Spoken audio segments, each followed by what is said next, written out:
Hello CC Kids, this is Cycle 3 Week 22 and I have Laura with me to help me. What are we going to do first? Pick quick. Timeline. Okay, we're starting with North Atlantic Treaty Organization, which stands for NATO. N-A-T-O. That's our sign. The Korean War. Give me a K, and the sign for war. Martin Luther King Jr. and the Civil Rights Movement. We're going to have an M-L-K, Martin Luther King Jr. and the Civil Rights Movement. Jim and Elizabeth Elliot. Jim and Elizabeth Elliot. Missionaries, so we're going to rub that E over our hearts because they were missionaries to Ecuador. The Antarctic Treaty, cold in Antarctica, the Vietnam War, and last but not least, U.S. astronauts walk on the moon. Ready? Starting with North Atlantic Treaty Organization.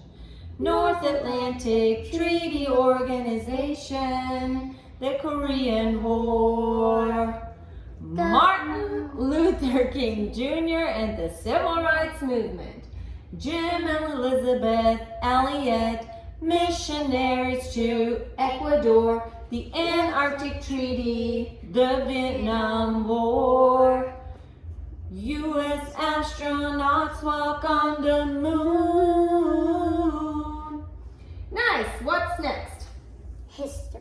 History. We're talking about a very sad event.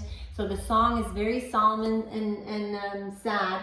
We're talking about September 11th, so we're going to do one hand up and another hand up for 11, but also for the Twin Towers. So on September 11th, 2001, terrorists hijacked 4 airplanes.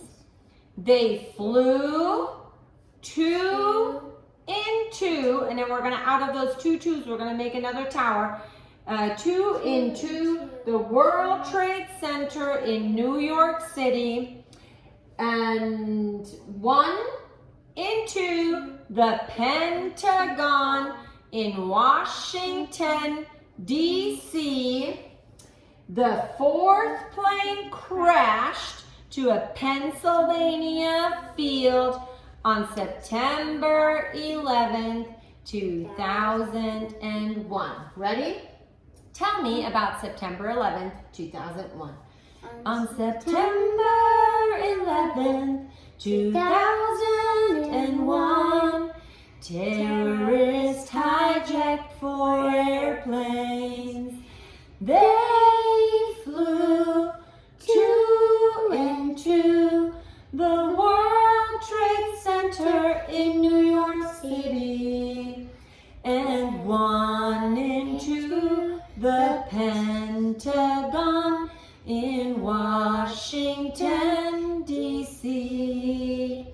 The 4th plane crashed into a Pennsylvania field on September 11th, 2001.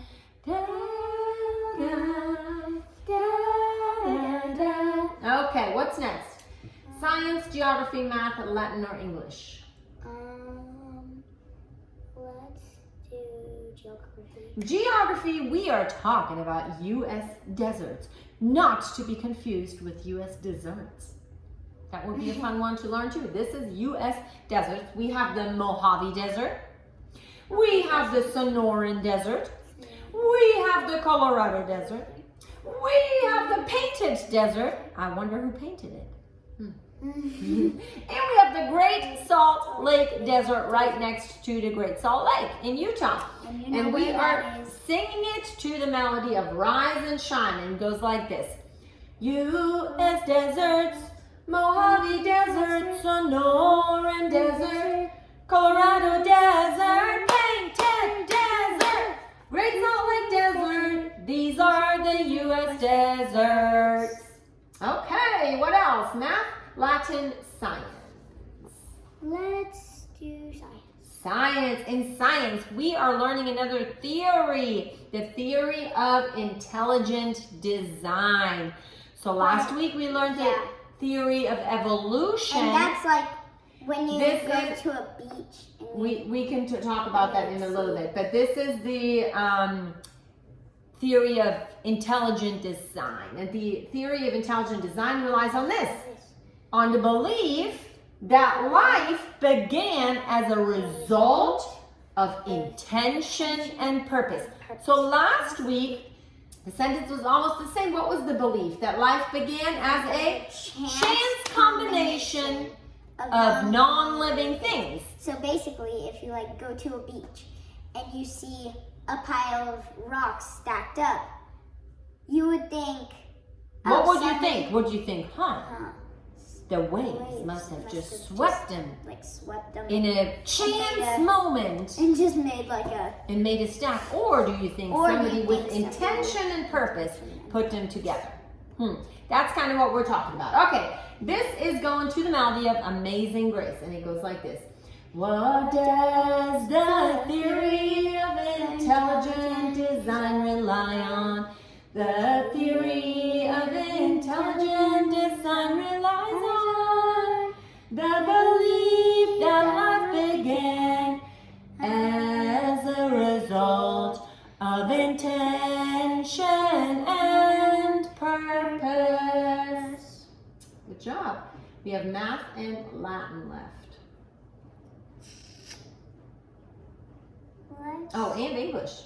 do English. Okay, English. We have learned all kinds of sentence parts. We have learned subject and verb. That was our ballpark song. We have learned the 3 clauses, right? Clause, independent clause, and subordinate clause. Also sentence parts. This is our last sentence parts, and it is a phrase. And what is a phrase?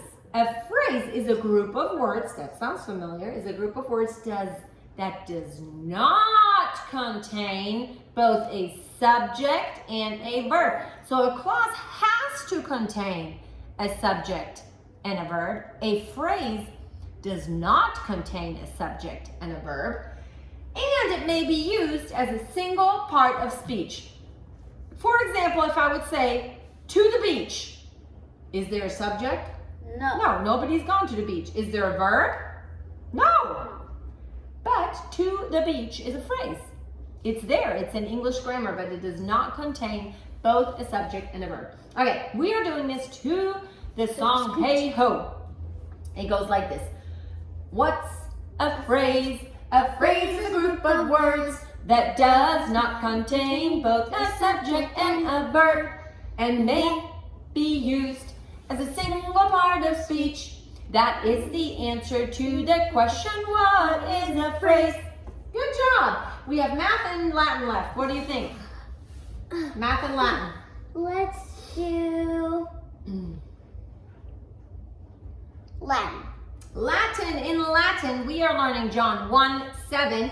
In English, we would say, this man came for a witness. And in Latin, that is hic venit in testimonium. So we're singing, this man came for a witness, or we sing, hic venit in testimonium. Okay. Last but not least, we have math. And guess what? This is one of our math laws. The math law of the commutative law. And that law says order does not matter. So it goes like this. The commutative law for addition states A plus B equals B plus A because order doesn't matter. The commutative law for multiplication states A times B equals B times A because order doesn't matter. If we add or multiply 2 numbers with each other, it does not matter which one is the first and which one is the second. Say, if I say, what is 2 times 3? That would be, wait, 36. That would be 6. 6. And if I say 3 times 2, 6. same, right? Yeah. It doesn't matter. Order doesn't matter. It Same. doesn't mean like if 3 times 2 equals 6, it doesn't mean like 2 times 3 makes like 5. Exactly. It's the same. Order doesn't matter. We cannot do the same for subtraction and division, but for addition and for multiplication, that works. Addition? Okay. You said not for. Oh, no, not for subtraction and for division. I said division. Okay, that was it. That was week 22. I hope you guys had fun. Learn all the things, and I will see you next week. Bye. Bye.